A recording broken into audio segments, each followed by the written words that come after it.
إن الحمد لله نحمده ونستعينه ونستغفره ونعوذ بالله من شرور أنفسنا ومن سيئات أعمالنا من يهده الله فلا مضل له ومن يضلل فلا هادي له وأشهد أن لا إله إلا الله وحده لا شريك له وأشهد أن محمدًا عبده ورسوله أما بعد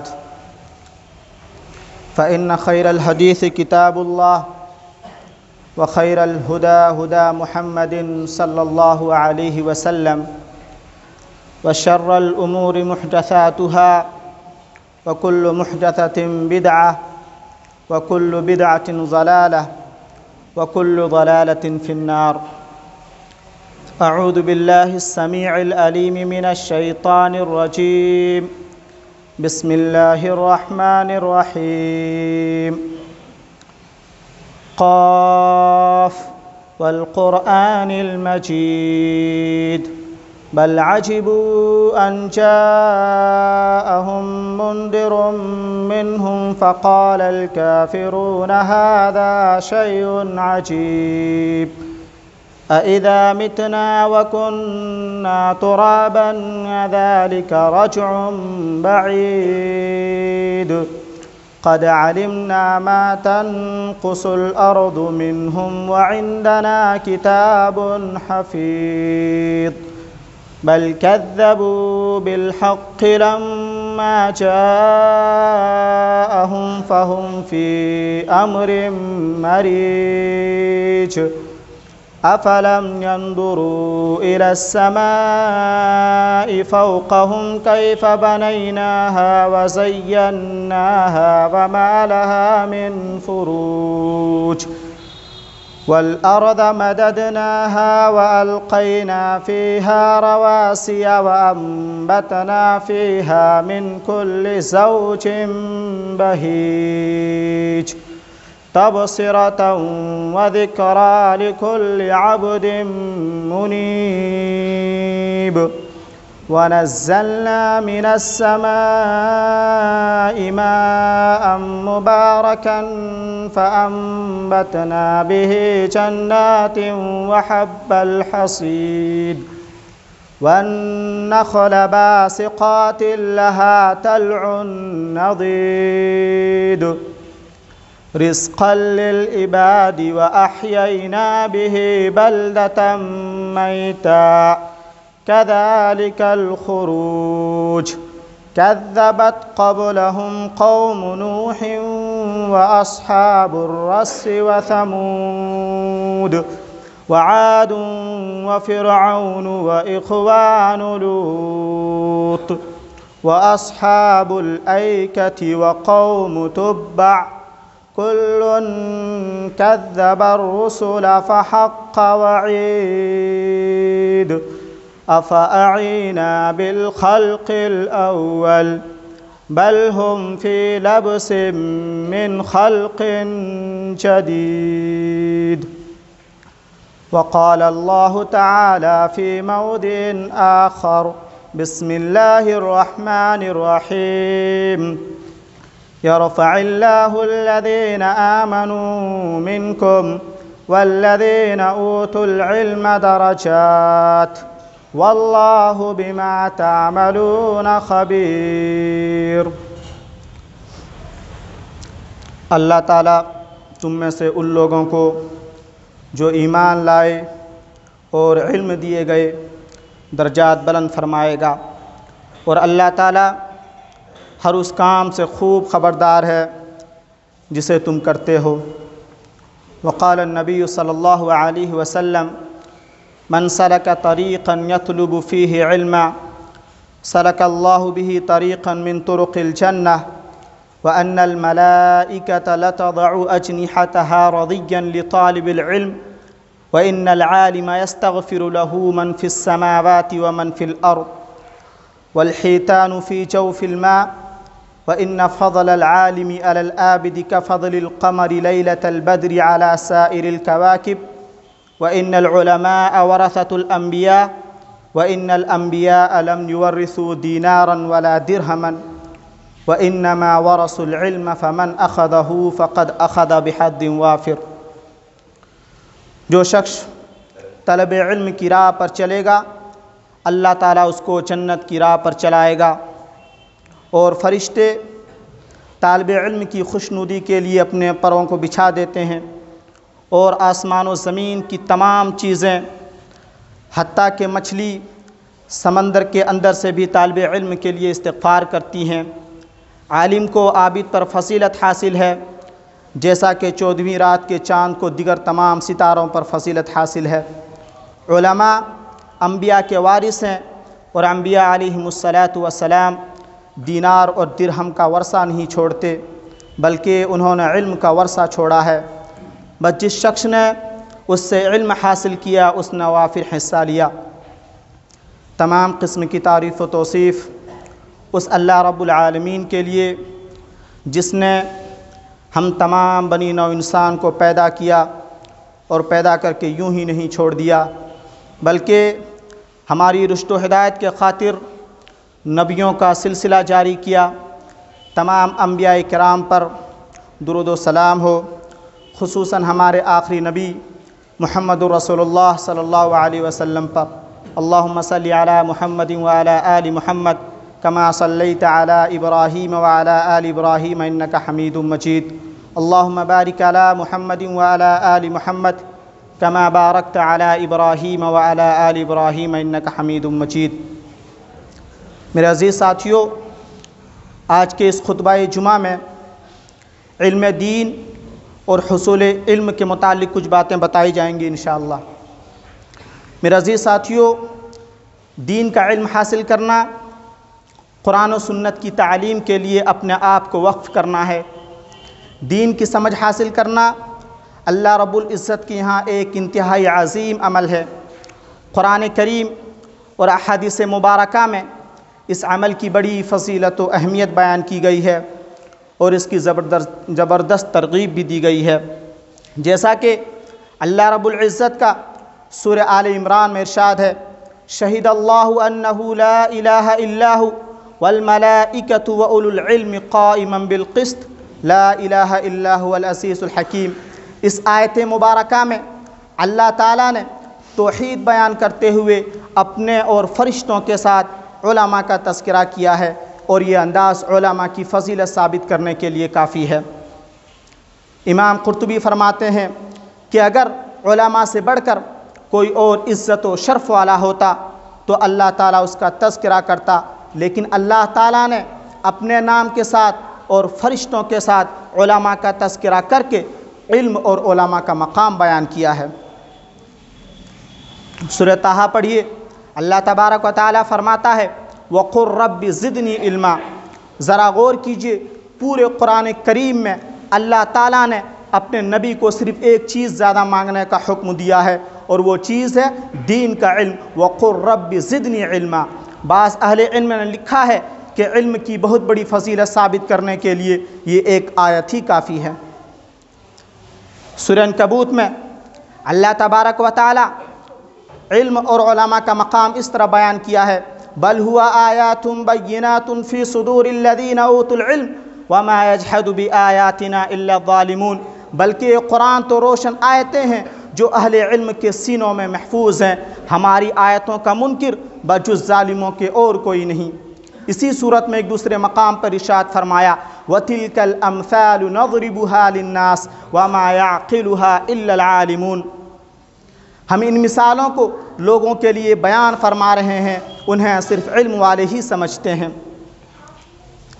سورہ فاطر کا مطالعہ کیجئے، اللہ تبارک و تعالیٰ فرماتا ہے: انما یخشی اللہ من عبادہ العلماء۔